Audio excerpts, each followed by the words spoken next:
Welcome back, everybody, and we got something fun for you today. Today's episode, we're showing you how to garden with slicks. No, just kidding, but as you can see, my wife is kind of taking over the garage, and we're harvesting the garden right now and trying to get everything straightened out because it's starting to freeze outside at nighttime. So she's got all kinds of stuff going on right here. Most of this is like pepper plants and stuff. So they're a little wilted because it's getting cold and kind of dying. So we brought everything in the garage so she can finish harvesting it. Don't think I ever showed you guys the garden. It's a pretty big portion of the yard. Kind of looks like crap right now because we're trying to harvest everything and it's been freezing, like I said. We still got some stuff to pull out of here. And like most of this top row is all potato plants. These are all full of potatoes and stuff here. So we got all kinds of goodies. So here's some more peppers. All kinds of peppers. So, my wife really likes plants, I really like cars, and today it's all coming together. But today, the car, we're working on this accessory drive again. So, as you guys know in the video, it was squealing a little bit. I tried a different size belt. So this belt is so tight now, especially with the bigger pulley on it. I put the bigger pulley on. The belt is so tight now that I can barely even get it on. I actually have to put it completely on and then slide it over the water pump because I couldn't even get it on here. It was so tight. So this, I tried to take the spacer out of there. That's why it's a little bit far forward. So I'll probably put the washer back in for the spacer. But what I'm going to do, let's get to the point here, is I think where I messed up in the design here was not putting an idler down here. So what I want this to do now, the belt to come up around an idler and then back down so I get a lot more belt wrap on the alternator. Because I spent some time watching it run the other day and revving it up and everything, and what's happening is the crank is being driven, right? So it's being driven and then it's putting slack in this part of the belt and there's load on the alternator, obviously. So if this is turning, putting slack in here and then there's drag on the pulley, that's what's causing the slip. So you can actually see this thing kind of wobbling around. So what I want to do is put an idler here. Let's do it. I have another one, so I'm going to whip it together. And I have kind of, like I said before, I kind of modeled this after the LOJ kit. The LOJ kit's a little expensive, but it's a very well-designed kit. So that kit, what I like about it is it keeps the factory Nissan power steering pump in this location with the alternator down here. What that also does is leaves this entire space open down here, this whole big area right here for the air conditioning. So it would be set up just like the factory Nissan setup would be. So you can still use the factory Nissan AC compressor and the rear ribs for the AC just like it's designed. So I'd have to do that. I'm not sure if it would fit with there because I don't know the physical size because I don't have one right now. But it's 30 degrees here, so I don't really care about that right now. But what I did miss on those kits when I was looking at the pictures and stuff is there is that idler pulley underneath it here. So I think what I'm going to do is like weld a tab on or a bracket right here and then slam another idler on it and we'll see if it works. All right, so I want to show you guys the new plan, the new idea. So I took this thing, you see there's a hole there.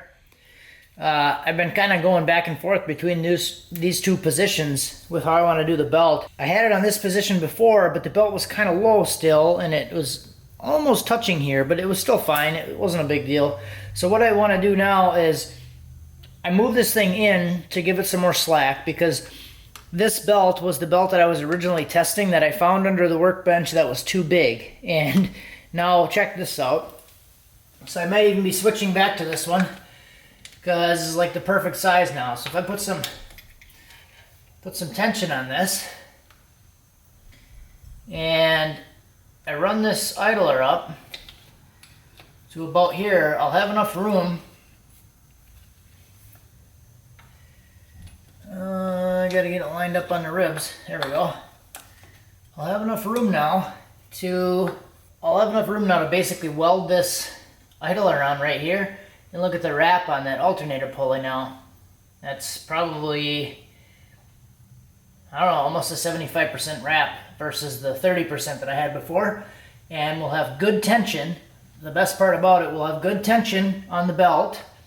And now I have complete spacing from this belt, and it's actually coming up at a steeper angle, so it's farther away from the water neck. So it's farther away from the belt here and farther away from the water neck.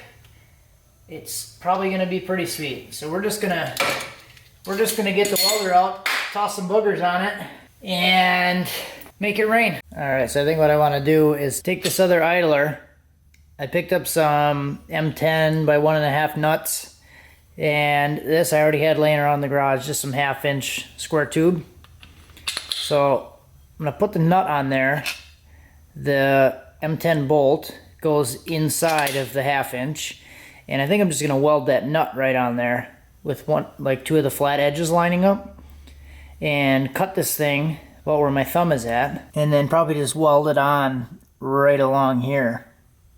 So basically it'll be the square tubing about this long for some support, but the nut welded on, then I'll have something to thread right into. All right, guys, we're gonna share a little pro tip.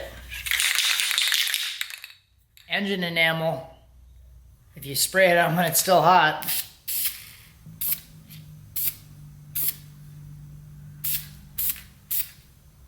it dries really fast.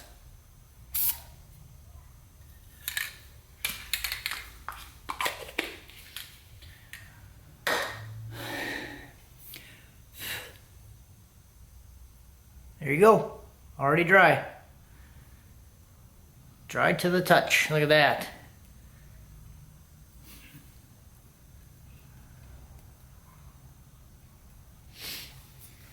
All right, so I got that other idler welded on there. It's not fully welded on, so this is the exciting part. I'll give it a little test fire and see what it does. It's just tacked on there in 2 spots, so I probably start it and it'll fall off, but whatever, shit happens. If it holds and the belt doesn't fly off, then I know it's good, and I'll probably just weld it in.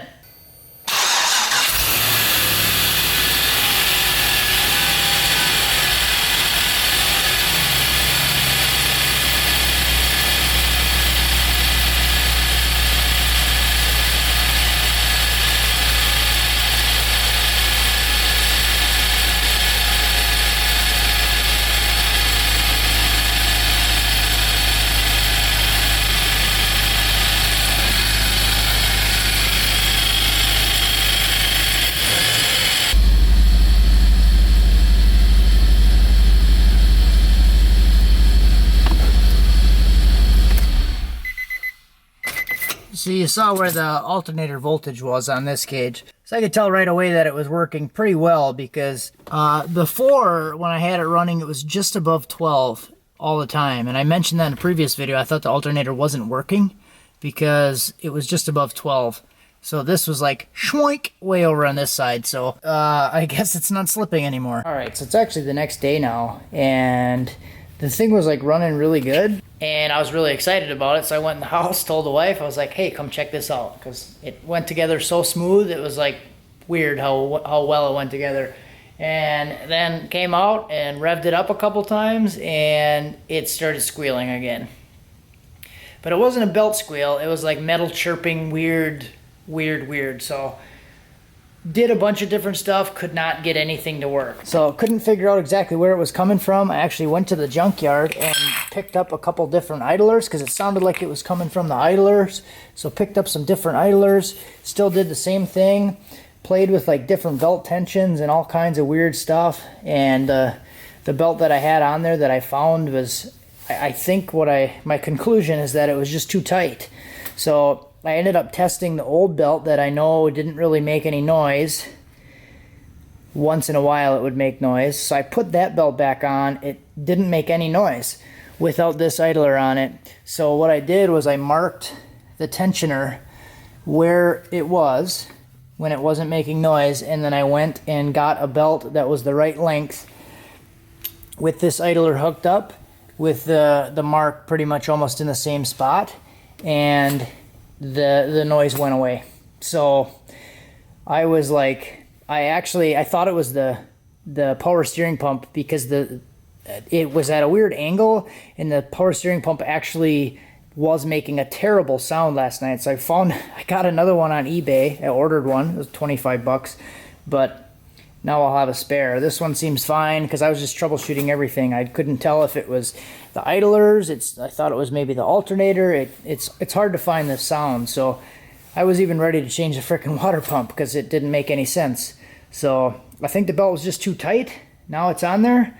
I'm gonna put it all back together and go take it for a drive. Okay, here we go. We're gonna go for a drive.